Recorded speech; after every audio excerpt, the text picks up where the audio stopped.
కుండంత రాగం తీసి గోరంత పాట పడినట్టుంది సీఎం రేవంత్ సార్ వ్యవహారం అన్నది పొలిటికల్ సర్కిల్ వినిపిస్తున్న మాట. ఆయన అవగాహన లేమిని అన్నిట్లా బయట పెట్టుకొని నవ్వుల పాలవుతుండని సొంత పార్టీలో గులుక్కుంటురని తెలుస్తున్నది. లేకుంటేంది, ఏడాది తిరగక ముందే అధికారులను సైతం జనం ఉరికించి కొట్టేంత వ్యతిరేకత ఏడికెళ్ళొచ్చింది. సీఎం సొంత జిల్లాలనే ఈ తీర్ల పరిస్తుందంటే రేవంత్ సార్ పాలనను మెచ్చినోళ్ళ కంటే తిట్టినోళ్ళు ఎక్కున్నారని అంటున్నారు అంతా.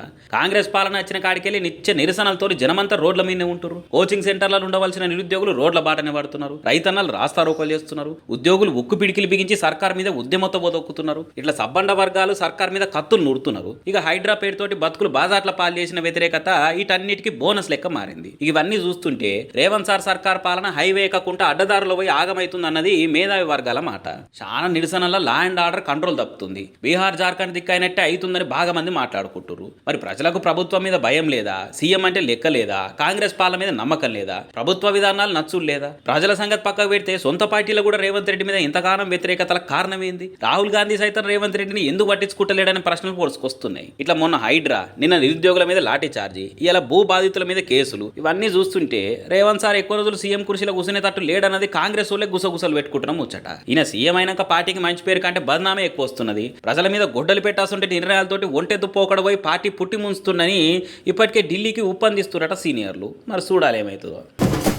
ఇప్పటికే 11 సీట్లతోనే పంకపాటి పతార పల్సగై ఎట్లెట్లా బతికి నోళ్ళం రాజన్న అని వాడుకునే కాలం వచ్చిన జగనన్న ఇంకా కొన్ని ముచ్చట్లల్లో మారకుంటా పంతాలకు పోయి ఇమేజ్ను ఇంకింద డ్యామేజ్ చేసుకుంటున్నట్టు కొడుతున్నది. అది కూడా ఆయన సొంత ఆలోచనలతో కాకుండా పక్క స్టేట్ల లీడర్లను చూసి అదే ఫార్ములా ఫాలో అయిదామని ఒక తీరుగా బొక్కబోర్ల పడుతందుకు పక్కా ప్లాన్ వేసుకుంటున్నట్టు కానొస్తున్నది. రాజకీయంగా చాలా అనుభవం లేకపోయే వరకలా కొన్ని ముచ్చట్ల మాజీ సీఎం కేసీఆర్ ను ఏపీ మాజీ సీఎం జగన్ ఫాలో అవుతాడని ఎరుకున్న ముచ్చట్నే. మోగ చూస్తుంటే ఇప్పుడు అసెంబ్లీకి అబ్సెంట్ అయ్యే ముచ్చట్ల కూడా అవే అడుగులేసి నెత్తిన పిడుగు పడేసుకుంటుండేమో అని గులుగుతున్నారు కొందరు ఫ్యాన్ పార్టీ ఫ్యాన్స్. కేసీఆర్ తుంటా ఆపరేషన్ అయినాక జర నడువు వచ్చినప్పుడు ప్రమాణ స్వీకారం చేస్తేందుకు అసెంబ్లీకి వచ్చిండు. అంటే ఇంకా బడ్జెట్ మీటింగ్లు చాలా నాడొచ్చి సర్కార్ తీరును బరాబర్ ఎండగడతామని మాట్లాడిపోయిండు. ఇంకా ఏనాడు కేసీఆర్ అసెంబ్లీకి రాలే. దాంతో ఇప్పుడు జగన్ కూడా గులాబీ బాస్ తీరే ఆంధ్ర అసెంబ్లీకి పోకుంటుండాలని అనుకున్నట్టున్నాడు. కానీ అన్ని తీర్లు ఆలోచన చేస్తే కానొచ్చే పాయింట్లు ఏంటి అంటే, జగన్ ఆయన ఒక్కడే అసెంబ్లీకి పోవుడు కాకుండా పంకపాటి ఎమ్మెల్యేలైన కడప 10 మందిని కూడా పోవద్దు అని అంటున్నాడు. మరి ప్రతిపక్షంగా అసెంబ్లీలో ఆవాజ్ ఎవరు వినిపిస్తట్టు? సర్కార్ని ఎవరు నిలదీస్తారన్నట్టు? కనీసం ఆ 10 మంది ఎమ్మెల్యేలు పోకుంటే ఓటేసిన జనాల కోసం అన్న